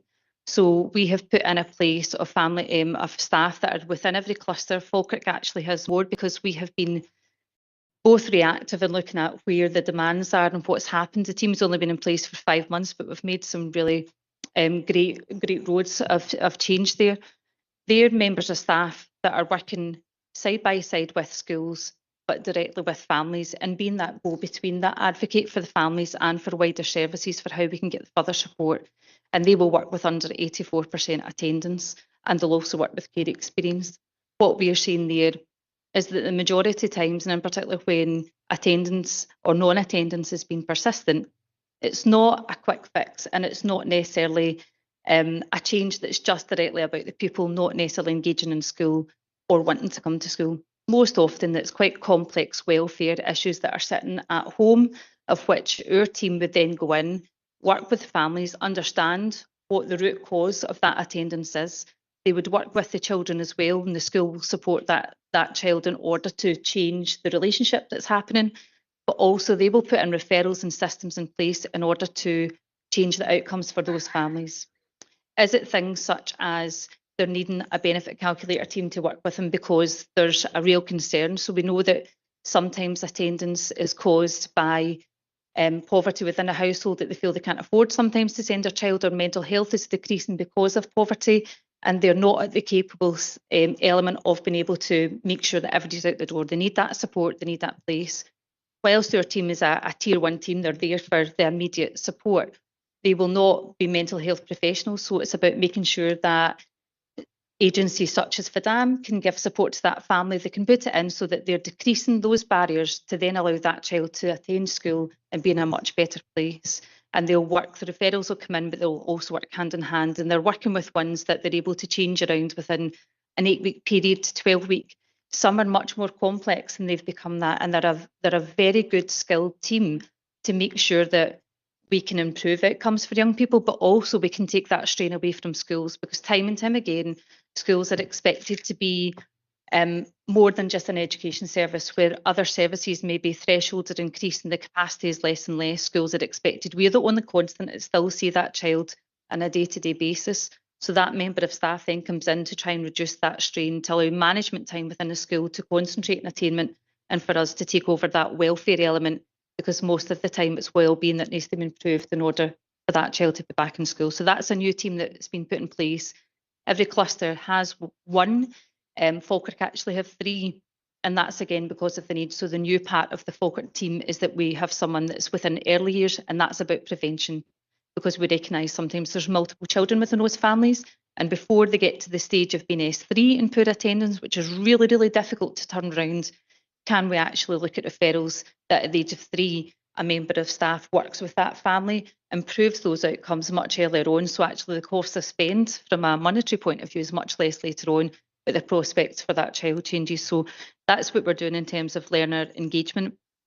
And then we have understanding the impact of poverty, which we're looking at a policy that will come out very soon of the cost of the school day. Again, making sure that our schools truly understand those barriers. And it's not to stop things such as school trips, because absolutely we would not want to do that. You're wanting to raise aspirations and opportunities and participation, but making sure that we have very clear guidance and understanding of, to do that, you need to make sure that there's funding in place for children that may need extra support or to pay for them fully.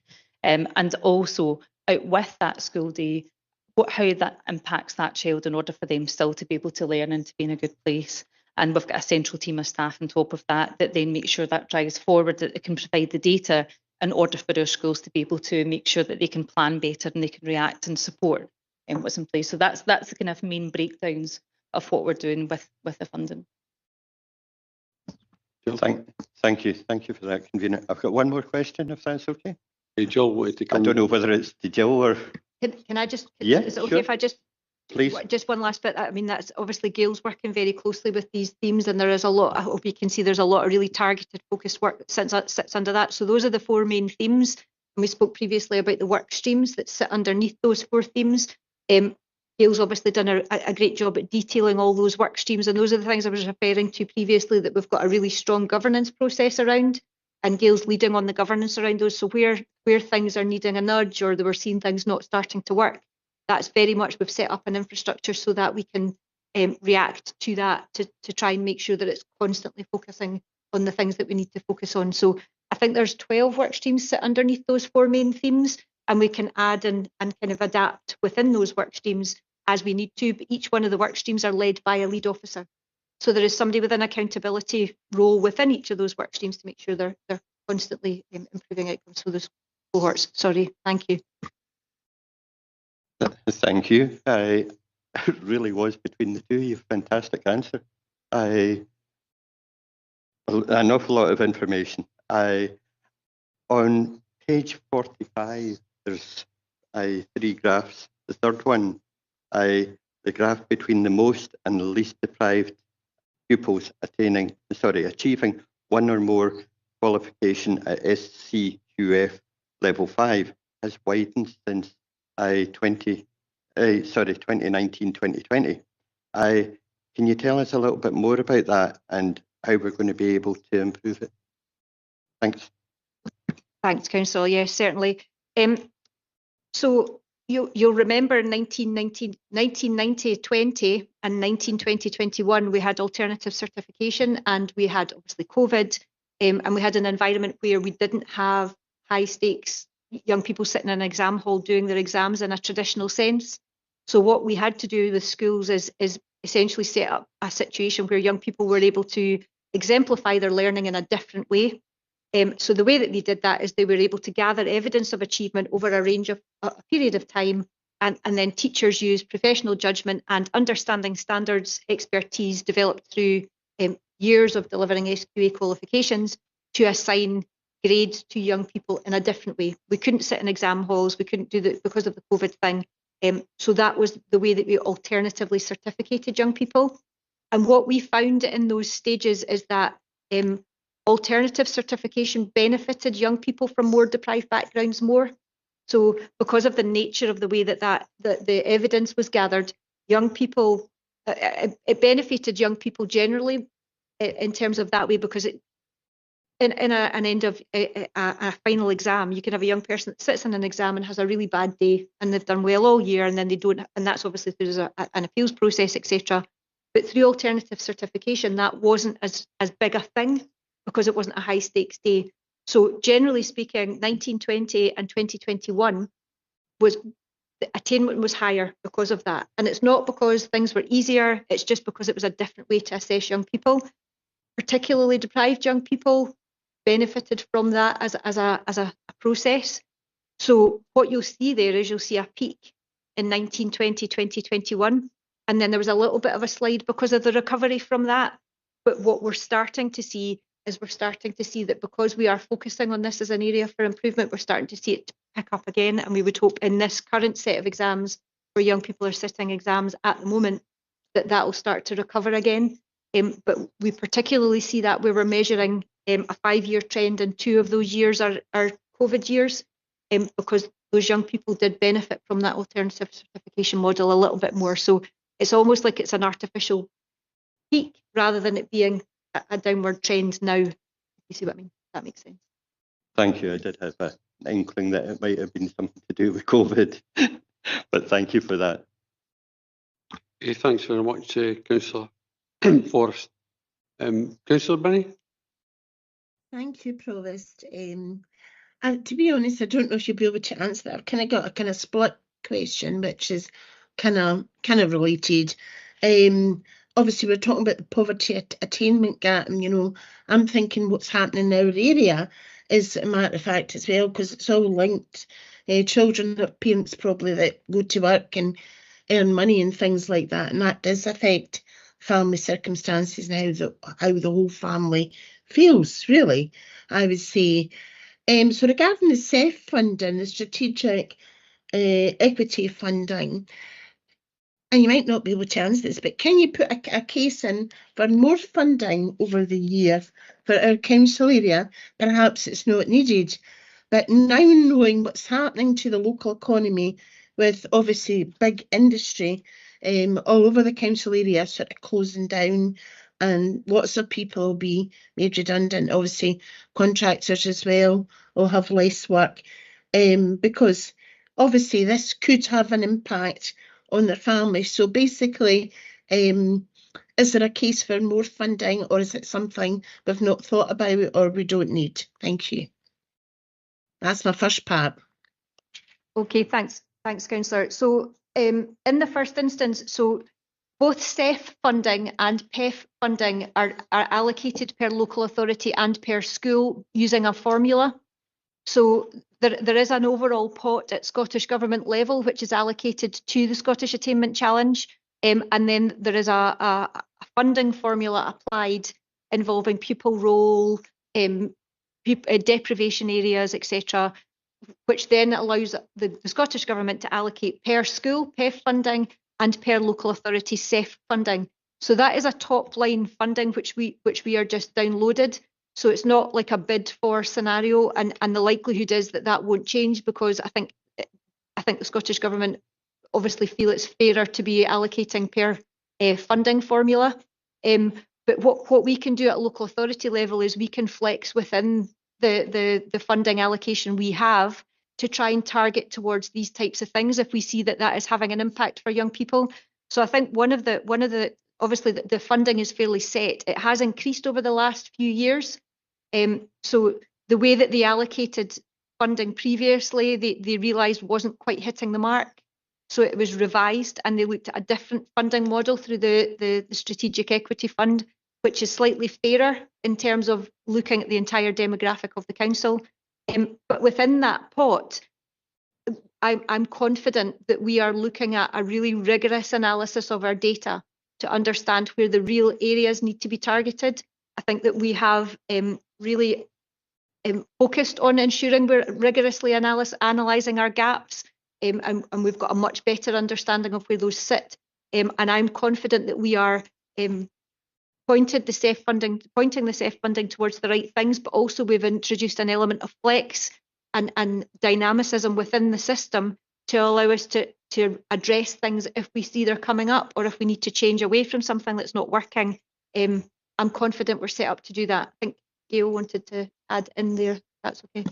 Yeah, just, you know, we're not in a position to be able to bid for any more funds, because it's set, and actually when pupil equity, for example, first came out, it was assessed each year, and the funding did fluctuate. It was then set at a limit 4 years ago, which actually makes better planning for schools, although it doesn't take into account what our day-to-day poverty is in terms of poverty figures for 25-26. What we do as a team is we will work alongside other agencies and organisations. So there's only obviously so much, there's a limit to what education can do and education funding can provide. But through groups such as the Child Poverty Action Group, it's about working with multi-agencies to then identify, is there ways of which we could maybe take some of this funding that we could bring together to change outcomes. So for example, if there's a certain area where we are seeing that there is higher deprivation, higher poor health outcomes, etc., can we work together and bring in some of that funding to make sure that we're working in true partnership, because we can't change it on our own. And that's continuous talks that take place, and we have planning and we're able to create that. So whilst the funding itself doesn't change, we can use it almost to build with other funds that we could look at as well. Well, I'm delighted to see that we see the big picture and we've got a lot of flex. That's very good indeed, actually. Thank you for that. Another wee part of the question kind of relates is, and you might not know the answer for this either. You state in the report, PEF in our schools will continue to have ownership of the direct source of funding. Will it continue in the long term? As I can see, the award of SAFE has significantly increased year on year. You know, as I say, in the past, I've heard just about PEF, and obviously it's just come to me recently. We're talking about SAFE now, and obviously, I think it happens quite a lot in organisations. There's sort of amalgamation, but maybe you don't know the answer to that. So it was just really to ask that question. Do you think it will continue long term? But the answer, I'll leave the answer to yourself. Thank you. Long term, until recently, there was no guarantees beyond 2026, because obviously there's a potential change of government in May 2026. However, through Parliament over the past month or so, there has been an agreement to continue the full of the attainment challenge, which we're waiting on guidance as to the detail of until 2027, and then it will be up to the new government as to what happens. Obviously, poverty is not changing, but it is at government level. To answer your question of changes to SAFE actually only came in 3 years ago, and as Jill was saying earlier, it's because there was a review prior to SAFE. There was 9 local authorities that received funding who were deemed as the highest elements of deprivation across Scotland. And then there was some schools that were then allocated attainment challenge funding. So Falkirk was in that position that we had Langley's Primary School and Falkirk High that received funding, and then our other schools received PEF on its own. That was then reviewed and they called it SAC 2.0. And what happened was the 9 authorities that were sitting with quite a few million each year was then changed, that every local authority would then receive strategic equity funding. So they have had to taper down the funding to those 9 authorities rather than removing it right away. And that is how ours has increased over the years. So it meant potentially is you have got the highest amount and then it could stop after it, which are then creating the biggest demand, which is part of the challenge that we work for as a team to look at how we can create sustainability. But that's why the funding's increasing over the years rather than it just being a direct amount each year that's sustained. Thank you, very informative. Thank you, Provost. Councillor Rooney, I'll just come in with a permission. Just to add there that I think there is a growing view that SEF funding, PEF funding is not additional funding that it may have been classed as when it was first introduced, that it's actually core funding now. And a lot of the things we're talking today about improvements and outcomes across a whole range of measures and positive destinations and subjects in schools, all of that takes skilled intervention and skilled programmes to be implemented, and if you want that to happen, then you have to pay for it. And if the funding were to stop, then I don't think we would be sitting here today having the same conversation about the improvement in outcomes. And that's about individual young people, because behind all these statistics, there are families and individual young people whose life chances would be affected in a negative way. So if that were to be the national position, then we would need to come back and have local conversations about the way forward. Thank you. Councillor Aiken. Sorry, me again. The budget for financial year 25-26, so it's obviously broken down into the 4 themes. But what I noticed was understanding the impact of poverty has been allocated 3,000. That just seems awfully low compared to what the other three have received. Could you maybe explain why that is?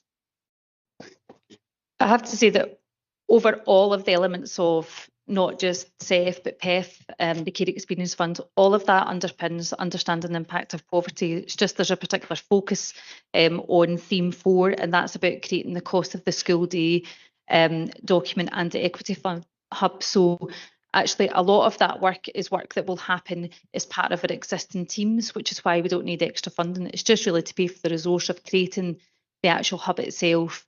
And the document for it to be created and putting in additional resources. But the work itself in terms of the delivery will already exist within existing teams and within schools. So that's why it doesn't need funding. It becomes sustainable. It's just that initial part for any print, any additional resources that need to be required in order to make sure that everyone has that understanding. So it's just a small nominal amount where the majority of the learning will come from actual people's understanding of it and how they integrate that into their day-to-day work. That's brilliant. I kind of thought that was the answer, but I just wanted to clarify it. Thank you. Thank you. Sorry, just to come in there as well. Thanks, Gail. So that particular piece of work was because one of our schools had identified good practice.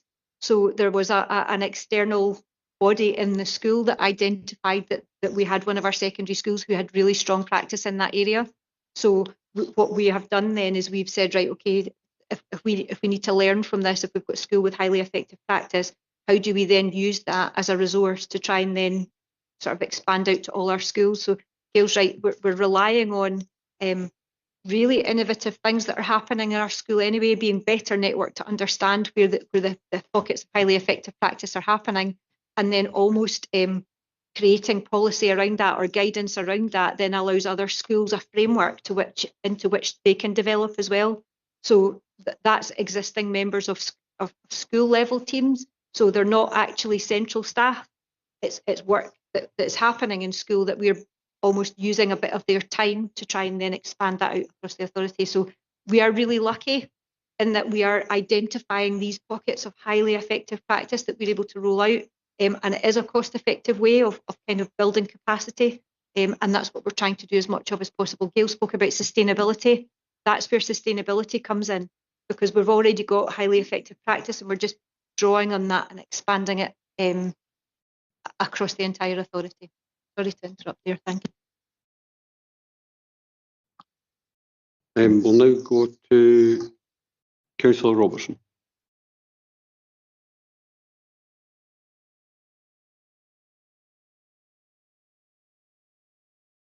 Okay, so we'll go to Councillor McCabe next, and we'll wait to see if Councillor Robertson comes back. He was there 2 minutes ago. I don't know where he's disappeared. Thank you. The whole aspect of the SEF funding, I find that absolutely fascinating. I had a number of kind of queries about it. I think between the three of you, you've probably answered most of them. I could just look for a wee bit of clarity on it. It's actually paragraph 4.4 within the report here, where it identifies 300,000, 600,000, 990,000, 1.3 million. Substantial numbers, substantial increases. My question, I mean, this was a couple of weeks ago, was why? What's the underlying reason for that? How are they arrived at, these figures? Do we have to apply for funding?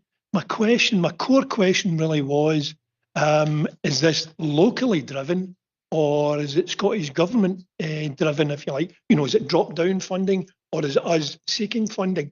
I think you've explained a good bit of it, but you could maybe just expand on it a wee bit more.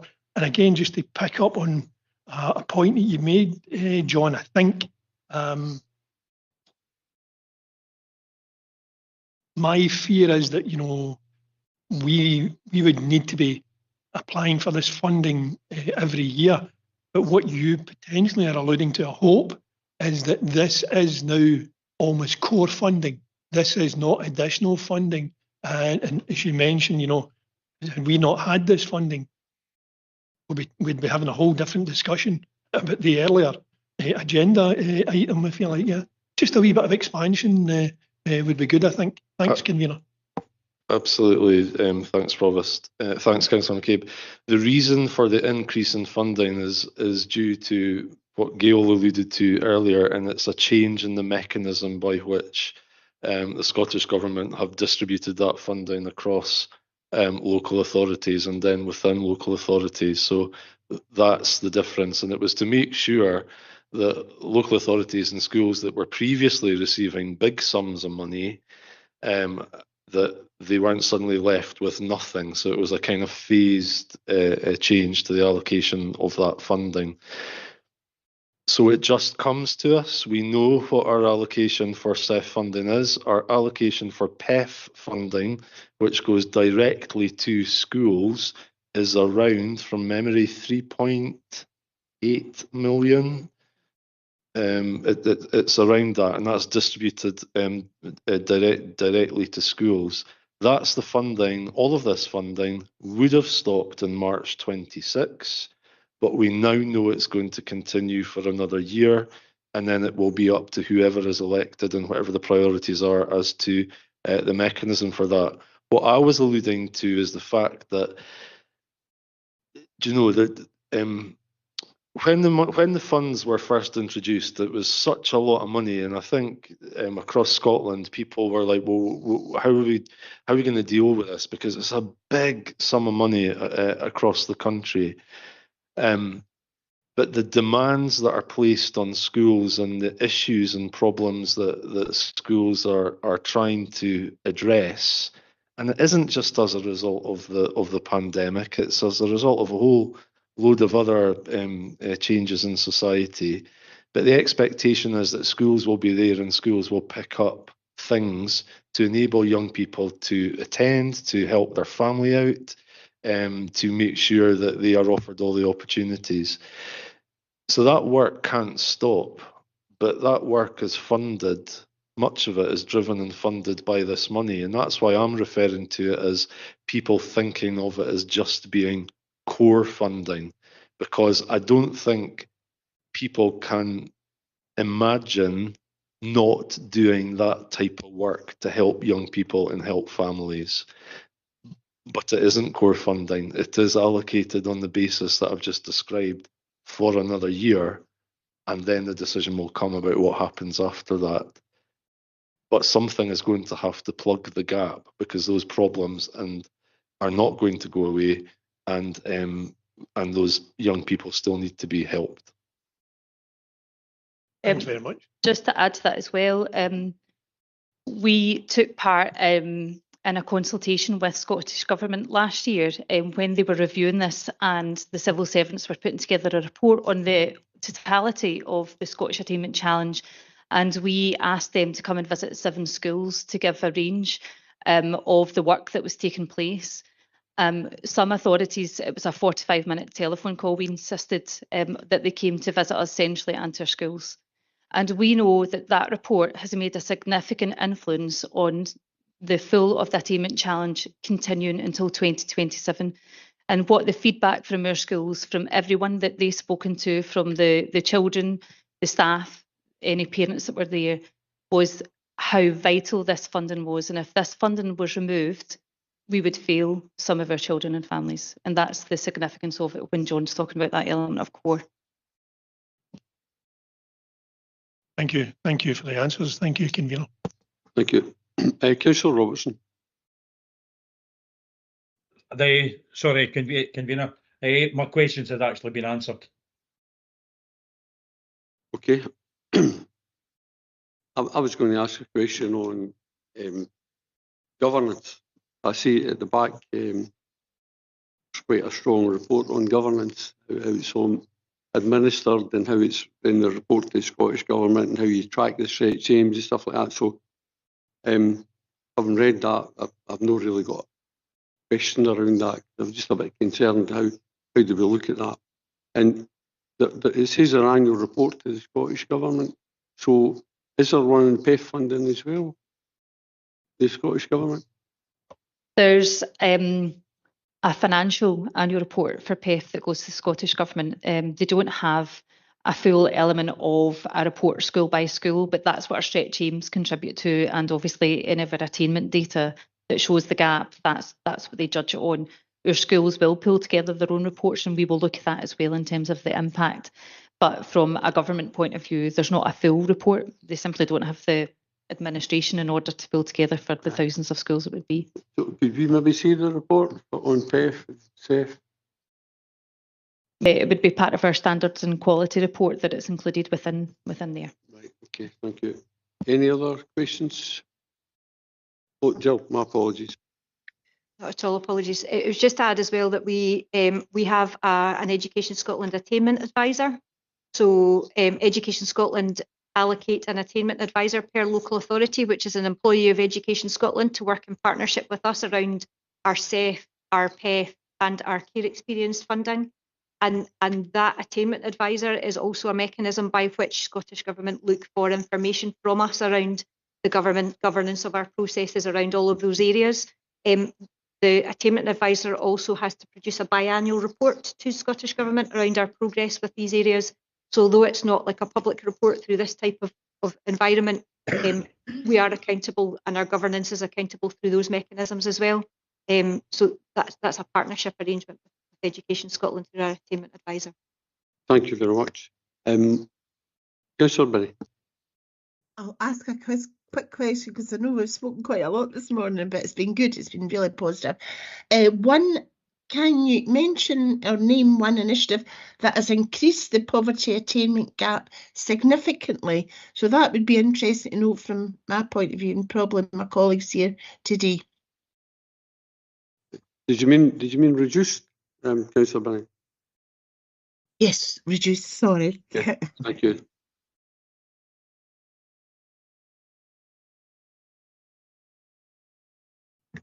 Okay, so I think what we're saying at the moment is that up until the point where this new plan was in place, I think there have been a variety of interventions that have been in place and bits and pieces in schools that have contributed to supporting our stretch aims. But just since we've done the more rigorous analysis of the data and really kind of reviewed the governance processes, I think probably our attendance interventions have started to have probably the most noticeable impact. The reason for that is because attendance is something that you can measure quite quickly. So if young people aren't attending, you put an intervention in place and they start attending, that's quite a quick turnaround in terms of impact. Whereas a lot of the other things that we're measuring are attainment related, and the attainment related measures don't really come through till these young people are doing exams 2, 3, 4, 5, 6 years later. So I guess it's quite a difficult question to answer in terms of impact, because we are seeing impact in terms of measures and outcomes, sort of more smaller level measures and outcomes. So for example, we might say that we're going to measure pupil confidence in a particular work stream, and that's going to be one of our measures and outcomes, and we're going to say we want to see an increase in pupil confidence, which is going to be an increase in well-being, which is going to increase their attainment. So we'll have soft measures and outcomes that we are using, which show us that we're all moving in the right direction. But I think probably the most notable external measures that we're talking about through these stretch aims, probably the one that we're starting to see impact with, is the attendance side of things. But I guess that's probably just because that's the one that happens straight away, whereas the attainment sometimes takes a bit longer to kind of come through to fruition. Overall, I think we are seeing impact across all the work streams and all the measures. But I guess it'll take a little bit of time to feed through into the sort of the high level attainment messaging. However, we are confident that they're heading in the right direction.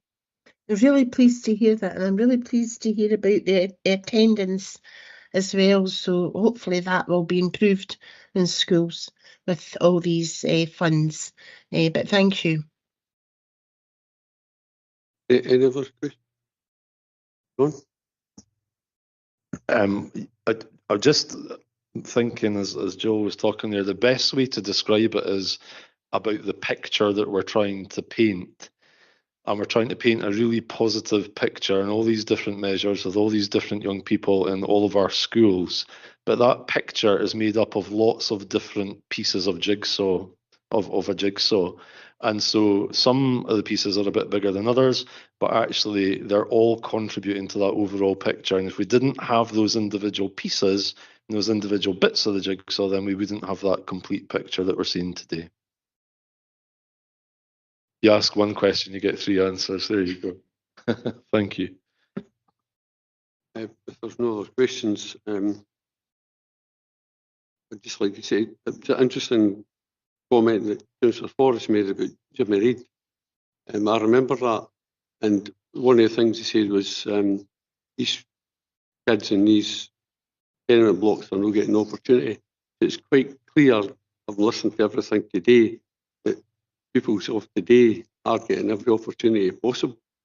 And that's remarkable, and the PEF and the SEF funding go a long way to that. And I've heard a few examples of how the PEF funding's been used, some of the head teachers. It's quite remarkable when you hear how it's getting used and the difference it makes. So long may that continue.